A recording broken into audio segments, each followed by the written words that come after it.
आचार्य आदि सागर जी का जन्म अंकली में हुआ। अभी बाढ़ से पीड़ित हो गया और बाढ़ आने से खुद ज़्यादा ही फेमस हो गया।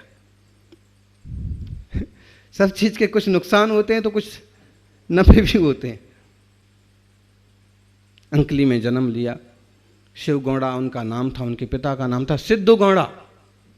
सिद्ध गौड़ा पाटिल हैं। अब देवगौंडा पाटिल का तो आपको मालूम होगा, उनके परदादा का नाम था देवगौंडा। लेकिन ये वाला देवगौंडा नहीं, कर्नाटक वाला नहीं, क्योंकि उनकी सीमा भी, उनके दादा बाबा पहले कर्नाटक में ही रहते थे, फिर उस तरफ से इस तरफ आए 2-4 पीढ़ियों के पहले। तो शिवगौंडा, सिद्ध गौंडा ऐसे ही नाम हैं दक्षिण भारत में आज भी। भगवान के नाम पर नाम सीधा रहता है। शांतिनाथ, बाहुबली, भरत, ऋषभ, सीधे भगवान के नाम पर। और मल तो वहां लगता ही नहीं है, जैसे अपन यहां मल लगा देते ना, कनक मल है, केसरी मल, भराइए, राज मल, भराइए। इतना बढ़िया। कनक मतलब होता है सोना, और पीछे से लगा दिया मल, सब उसकी फजीती कर दी। केसरी मतलब होता है केसर जैसा, और पीछे से लगा दिया। लोगों को बर्दाश्त ही नहीं है।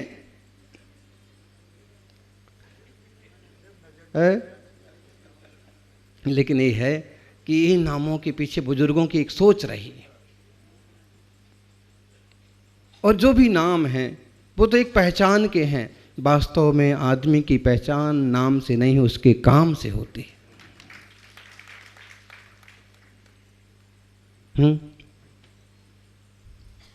घोड़निया कितना अटपटा शब्द है? गोबड़िया कितना अटपटा लगता है, लेकिन फिर भी पूरे बागड़ में बड़ा चटपटा लगता है।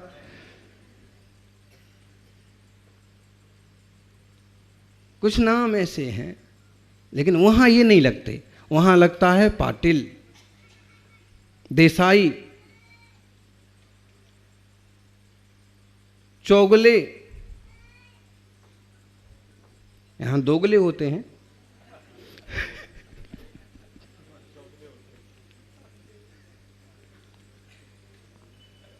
ऐसे तो अंकलीकर जी जो पाटिल थे, बड़े जमींदार थे, उनकी बड़ी खेती थी, खुद भी खेत में काम करते थे।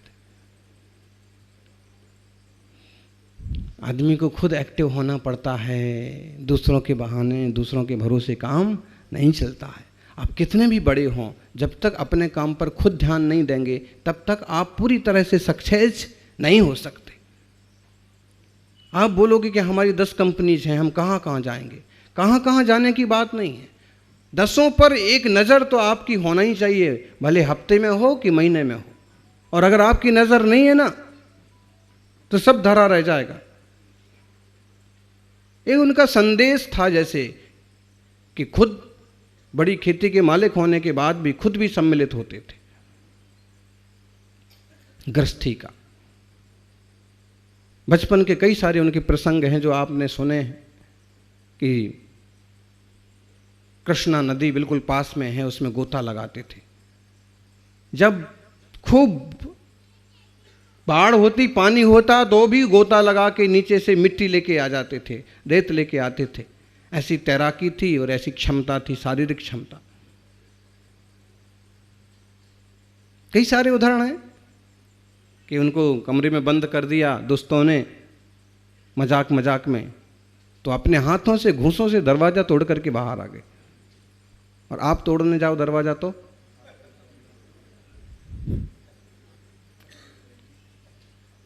क्योंकि शरीर शरीर है, नाम कर्म से मिला है और शरीर यहीं रह जाना है। फिर भी महापुरुषों के, शक्तिशाली संतों के शरीर भी शक्तिशाली रहे।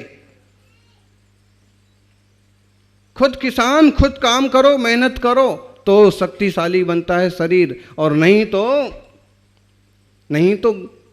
तो बढ़िया महंगी गाड़ी भी अगर घर में रखी रहे, पार्किंग में रखी रहे, तो वो भी सड़ जाती है, उसमें भी जंग लग जाती है। यही शरीर का हाल है, शरीर का उपयोग करो पूरा पूरा। सज्जनों, अंकलीकर महाराज, उनके पिता का छोटी वय में देहांत हो गया। तब उनका विवाह तो हो गया था, छोटी वय में विवाह हो जाते थे, लेकिन इतनी बड़ी जिम्मेदारी उनके माथे पर आ गई।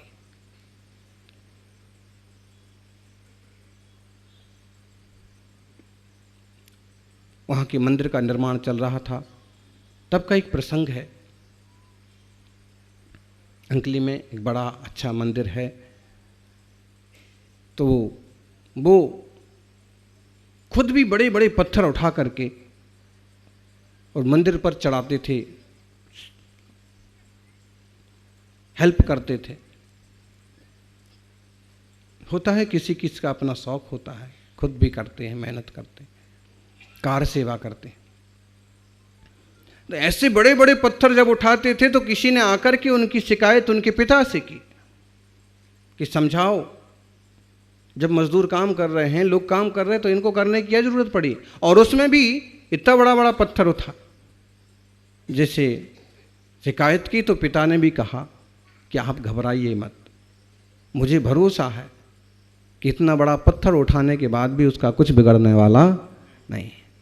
और दूसरी बात रही मजदूर और मजदूरी की बात, तो वो कोई घर नहीं बना रहे हो, ना किसी और का काम कर रहा हो, मंदिर बना रहा है, उसकी मर्जी है, वैसा करने दो।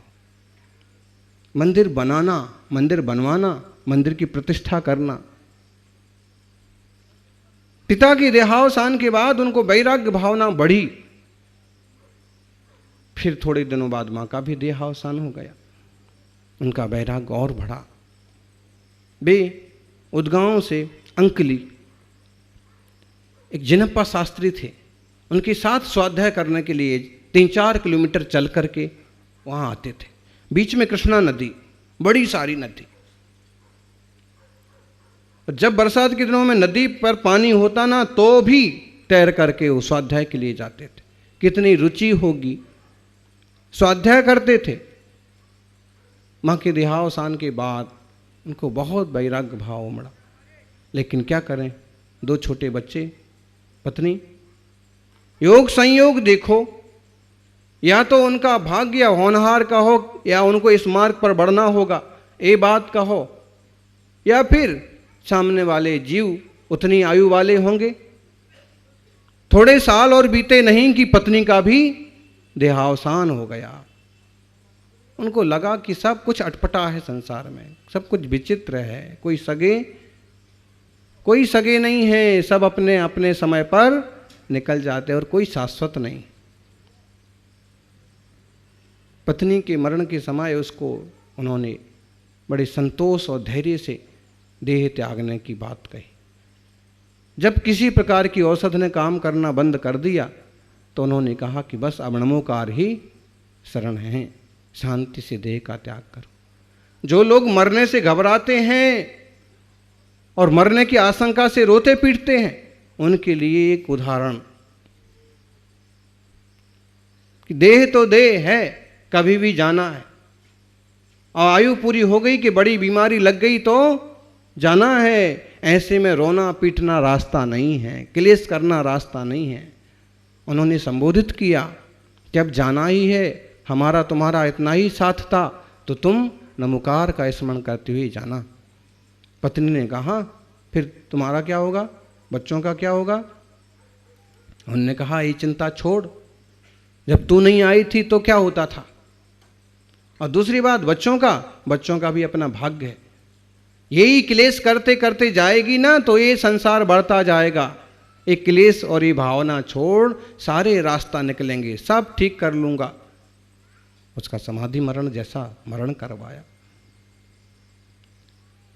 धर्मात्मा जीव ना तो बिना धर्म के जीता है और ना बिना धर्म के मरता है। जीता है तो धर्ममय जीवन जीता है और मरता है तो भी धर्म पूर्वक नमोकार जपता जपता मरता है। उसके बाद उनने अपने दोनों बेटों को अपनी बहन के सुपुर्द किया। तू संभालना, मेरी तो ये भावना है, मैं तो चला। बेटे बड़े हो जाएं तो इस संपत्ति संभला देना। और वो तपस्या के मार्ग पर नांदनी के निर्ग्रंथ भट्टारक के पास क्षुल्लक बन गए। 1966 में भाद्रपद चतुर्थी, गणेश चतुर्थी, आज के दिन उनका जन्म हुआ। गणेश चतुर्थी, गणेश चतुर्थी मतलब गणेश गण के ईश गणनायक, वास्तव में गणधर स्वामी गणनायक कहलाते हैं। और लोगों ने उसी एक परिपाटी को एक रूप दे करके और गणपति पूजन के रूप में उसको लोक में मान्यता दी है। आज के दिन 1966 में 1866 में ऐसी गलतियां हो जाती हैं बोलने में भी, क्योंकि अब 100 साल का सीधा अंतर पड़ गया ना, 1866 और अब हम बोल दिए 1966। छपने में भी ऐसे ही हो जाता बहुत जगह। और ऐसी डेटेड तिथियों में ऐसे भ्रम से अंतर होने के कारण कुछ लोग इसको हवा बना लेते हैं कि देखो वहां ये लिखा, यहां ये लिखा।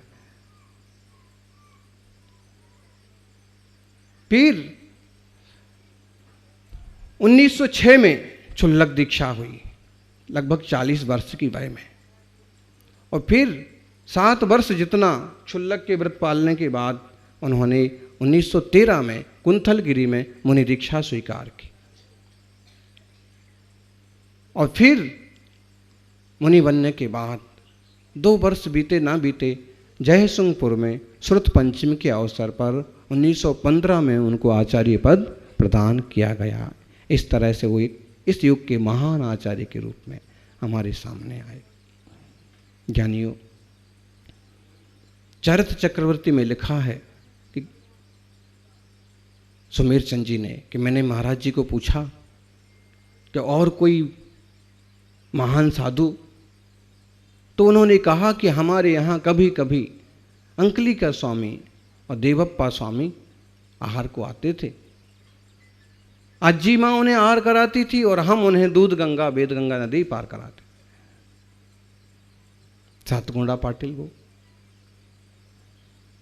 ऐसे महान साधक, और उनकी साधना के बारे में प्रसिद्ध है कि गांव और शहर में नहीं, प्रायः करके जंगल में, प्रायः करके कुंभोज के पहाड़ पर और प्रायः करके गांव के बाहर की गुफाओं में उन्होंने तपस्या की। मूलाचार में जो 10 प्रकार की शुद्धि कही है, अनगार भावनाएं कही हैं, उनका उन्होंने जैसे पूरा पालन किया।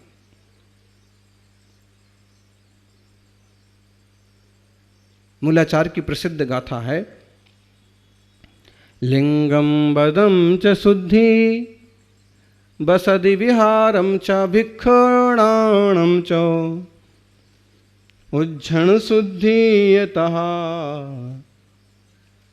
बक्कम च तबम तहा झाणम।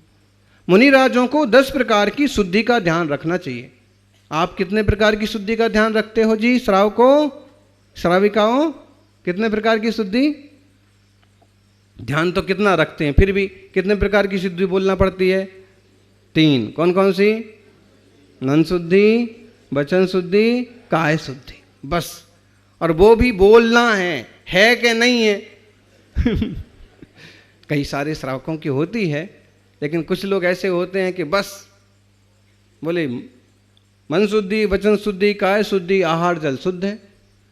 अरे इस घर में, जिस घर में तू घुस के आया है, इस घर में ना तो तेरा कुछ आहार है और ना तेरा जल है, और फिर भी तू बोलता है कि ये घर तो दूसरे का है ना।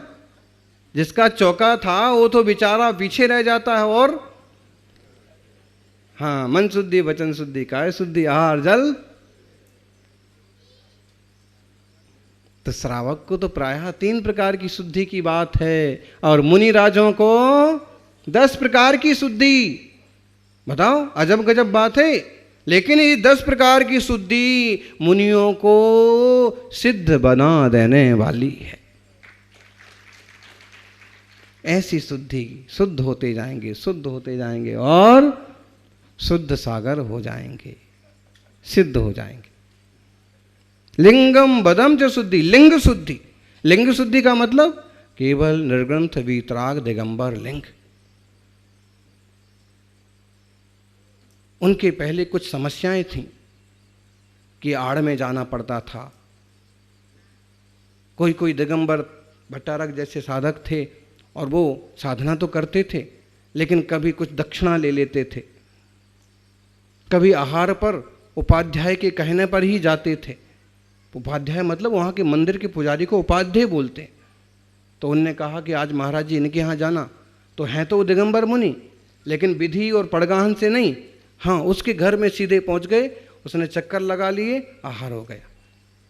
ऐसी छोटी मोटी गलतियाँ थीं, लेकिन अंकलीकर स्वामी जी, शांति सागर जी, इन साधकों ने जो मूलाचार में कहा है उस परिपाटी को ठीक लाइन पर लाने की भरसक साधना की, कोशिशें की। तो लिंग शुद्धि का मतलब है दिगंबर रूप को दिगंबर रूप में ही व्यवस्थित रूप से पालन करना, निभाना। व्रत शुद्धि 5 महाव्रत हैं, अहिंसा, सत्ता, चौर्य, ब्रह्मचर्य, अपरिग्रह, अथवा 28 मूल गुण हैं। इन सारे व्रतों की शुद्धि होना, निर्दोष व्रत का पालन करना।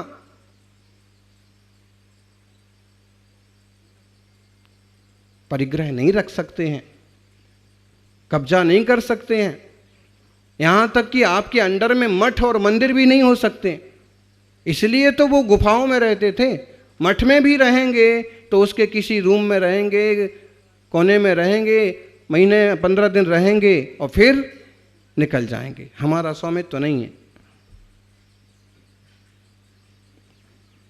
ऐसा समिति की शुद्धि, गांवों में जाएंगे आहार को, जहां श्रावक ने पड़गाहन किया उसके यहां जाएंगे। किसी के कहने पर कि इनके यहां जाओ, इनके यहां जाओ, इनके यहां चौका लगा है, बस वैसा मुनि जीवन में स्वीकार्य नहीं है। हाँ, यूं आहार को निकले, भले एक ही श्रावक पड़गाहन करे तो कोई टेंशन नहीं। उसे एक ही श्रावक के यहाँ आहार मिल गया तो आहार अगर विधि का युग बन गया तो उसके यहाँ भी हो सकता है। और 100 जन भी पड़गाहन करें और योग न बना तो भी नहीं हो सकता है। लेकिन बांध करके नहीं हो सकता है कि आपको तो इनके यहाँ जाना पड़ेगा।